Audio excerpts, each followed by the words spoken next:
வரவேற்க வந்திருக்கவங்க எல்லாருக்கும் ஒரு முக்கியமான விஷயத்தை சொல்ல போறேன். அதுக்காக எங்களை நீங்க மன்னிக்கணும்.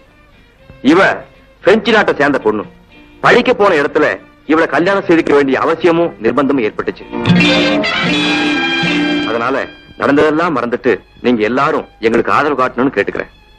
சுதா, எங்க போற? ஏதோ ஒரு பொண்ணு கழுத்துல மாலையை போட்டுட்டு கூட்டு வந்திருக்கான் அந்த பையன்.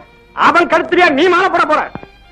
சத்தியமா சொல்றேன், நீ நிஜமாவே ரோஷக்காரியா இருந்தா அந்த மோகன் கழுத்துல மாலையை போடக்கூடாது.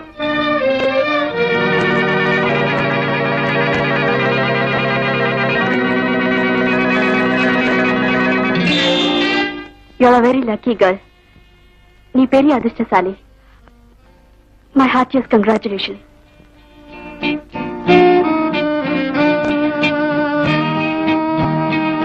சுதா, உன்னை ஏமாத்திட்டு எங்க அண்ணன் இன்னொருத்தி கழுத்துல மாலையை போட்டதுக்கு பதிலா உன் மாலைய நீ என் கழுத்துல இல்ல போட்டிருக்கணும்.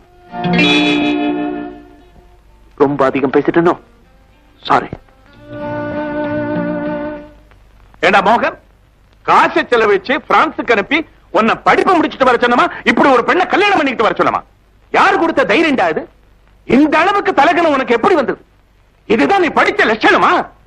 நேத்து வந்து இந்த பெண்ணை பார்த்த உடனே பெற்ற தாய் தகப்பனையே மறந்துட்டியாடா? இல்ல நாங்க ரெண்டு பேருமே செத்து போயிட்டு முடிவு பண்ணிட்டியா? அப்பா, இந்த மாதிரி வார்த்தை இன்னொரு தடவை உபயோகப்படுத்தாதீங்க. சத்தியமா சொல்றேன், உங்களையும் அம்மாவையும் நான் என்னைக்குமே அலட்சியப்படுத்த நினைச்சதும் இல்ல, இனிமே நினைக்க போறதும் இல்ல. மோகன், இந்த அளவுக்கு எங்க மேல உனக்கு பற்றும் பாசமும் இருந்திருந்தா இப்படி ஒரு பிரெஞ்சு நாட்டு பெண்ணை கல்யாணம் செய்துக்கிட்டு தான் வீட்டுக்கு வருவேன்னு எங்களுக்கு ஒரு வரை கடுதாசில எழுதிக்கலாம் இல்லையா? நீ நிச்சயமா எழுதக்கூடாதுன்னு நினைக்கலாமா? எங்க கல்யாணத்தை எங்க வேண்டாம்னு தடுத்துடுவீங்களோங்கிற பயத்துலதான் எப்படி நேர்ல வந்து உங்களை சமாதானம் செய்யலான்னு சும்மா இருந்துட்டேன். நீ ஃபாரின் கண்ட்ரில இருந்து திரும்பி வந்த உடனே மிஸ்டர் சுந்தரமூர்த்தி பொண்ணு சுதாவ உனக்கே கல்யாணம் செய்து வைக்க சம்மதிச்சிருந்தேனே, நான் கொடுத்த அந்த வார்த்தை என்ன ஆகிறது? அண்ணே, அப்பா மாத்திட்டு வாங்குங்கிற பயத்துல நீ சும்மா இருந்துட்ட. இங்க அளவுக்கு மீறின சொத்து சுகம் இருக்கிற பொண்ண உனக்கா ஏற்பாடு செய்திருந்தும் அந்த விபரத்தை தெரியப்படுத்தினா எங்க கல்யாண ஆசையில படிப்பை கோட்டை விட்டுடியோன்னு பயந்துகிட்டு இவங்களும் சும்மா இருந்துட்டாங்க. ஆக பயத்துல இருசாரருமே தப்பு பண்ணிட்டீங்க. ரெண்டு காம்பன்சேட் ஆயிடுச்சு. அதனால பிரச்சனையை விட்டுட்டு ரெண்டு பேரும் சமரசமாவே போயிடுங்க. Take it easy. ராஜா, உன் அண்ணனாவது மேல்நாட்டுக்கு போய் கட்டு போனா நீ தமிழ்நாட்டிலே தருவிலையா தெரிஞ்சிட்டு இருக்க. உன் அட்வைஸ் எனக்கு தேவையில்லை. Daddy, this is not an advice. காலம் மாறிக்கிட்டு இருக்கு. நீங்க இன்னும் ஓல்ட் மாடலாவே இருக்கீங்க. அது ரொம்ப போர் அடிக்கும். You shut up. All right. மாமி, டாடி ரொம்ப மூட் அவுட்ல இருக்காரு. ஃபைனல் ரிசல்ட்ட நான் சாயங்காலமா வந்து தெரிஞ்சுக்கிறேன். பாய். வரேன். டாடி, எங்க அண்ணன் மட்டும் இல்ல, இங்க இருந்து வெளிநாட்டுக்கு போறவங்கள்ல 80% யாருமே சோலோவா திரும்பி வந்ததே கிடையாது. I say Rajan, don't talk. Okay, thank you. அனி, பாய். அப்பா, நடந்ததை மறந்துடுங்க, என்ன மன்னிச்சிடுங்க. எத்தனையோ 1000 மைல் கந்தாண்டு இருந்து தாய் தகப்பனையெல்லாம் விட்டுட்டு என்னையே நம்பி இந்த பொண்ணுக்கு வந்திருக்கா. இனிமே நீங்களும் அம்மாவும் இவளுக்கு மாமனார் மாமியார் மட்டும் இல்ல, தாய் தகப்பன் கூட. அதனால உள்ள வான்னு இவள ஒரு வார்த்தை கூப்பிடுங்கப்பா. மோகன், நான் யாரையும் வான்னு கூப்பிட தயாராகவும் இல்ல, அப்படி கூப்பிட வேண்டிய அவசியமும் இல்ல. அப்படி சொல்லாதீங்கப்பா. இத பாரு பங்கஜம், உன் மகனும் மருமகனும் இந்த வீட்டுக்குள்ள வாழணும்னு நீ நினைச்சா இந்த நிமிஷமே வீட்டை விட்டு நான் வெளியேறேன். வேண்டாம்ப்பா, வேண்டாம். எங்களுக்காக நீங்க வீட்டை விட்டு வெளியே போக வேண்டாம், நாங்க போயிடுறோம். அம்மா அழாதீங்க. 2 மகன்க பிறந்தோம். அதுல ஒரு பையன் சின்ன வயசுலயே காணாம போயிட்டான்னு நினைச்சு மனசை தேத்திக்கங்கம்மா, மனசை தேத்திக்கங்க. நாங்க வரோம். மீனா, வா போலாம். அப்பா, உங்க மருமக உங்களையே அம்மாவை விழுந்து கும்பிட்டு ஆசீர்வாதம் வாங்கணும்னு நினைக்கிறான். இந்த ஒரு வேண்டுகோளையாவது மறுக்காம சரின்னு சொல்லுங்கப்பா. மோகன், மௌன சம்மதம் தானேப்பா அர்த்தம்.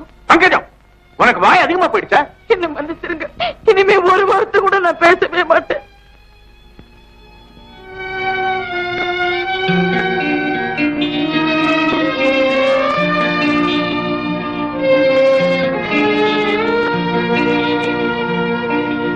அத்தே, நீங்களும் மாமாவும் இந்த நாட்டு சம்பிரதாயப்படி தீர்க்க சுமங்கலியா, மகாராசியா, மகாராஜனா இருங்கன்னு எங்களுக்கு ஒரு வாழ்த்து கூடவா சொல்லக்கூடாது?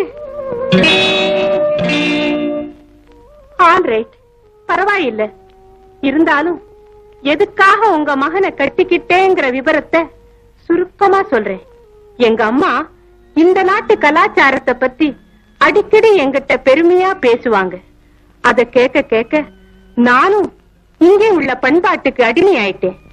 அதே சமயத்துலதான் உங்க மகனும் எங்க பிரெஞ்சு நாட்டுக்கு படிக்க வந்தாரு. எங்க வீட்டு மாடியில தான் தங்கி இருந்தாரு. அவர்கிட்ட உங்க நாட்டு பெருமைய பத்தி சதா நான் கேட்டுக்கிட்டே இருப்பேன்.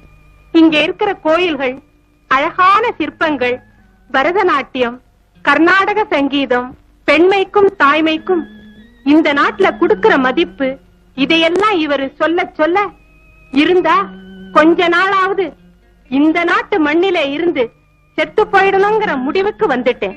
அதன் காரணமா தான் உங்க மகனை கல்யாணம் செய்துகிட்டேன். மத்தபடி பணத்துக்கோ அழகுக்கோ காதல் உணர்ச்சிக்கோ அடிமைப்பட்டு இவரை கட்டிக்கல. சத்தியமா சொல்றேன், இந்த நாட்டு கலாச்சாரத்துல இவர் நல்ல குணத்துல மயங்கித்தான் இவரை கல்யாணம் செய்துகிட்டேன். இதுதான் ஃபேக்ட். இதுல ஏதாவது மிஸ்டேக்ஸ் இருந்தா நீங்க என்ன மன்னிக்கணும். அத்தே, எல்லாம் மனம் விட்டு சொல்லிட்டேன். இதுக்கப்புறம் நீங்களும் மாமாவும் என்னைக்கு மருமகளே வீட்டுக்குள்ள வான்னு என்ன கூப்பிடுறீங்களோ அன்னைக்கு வரேன். வணக்கம், வாங்க.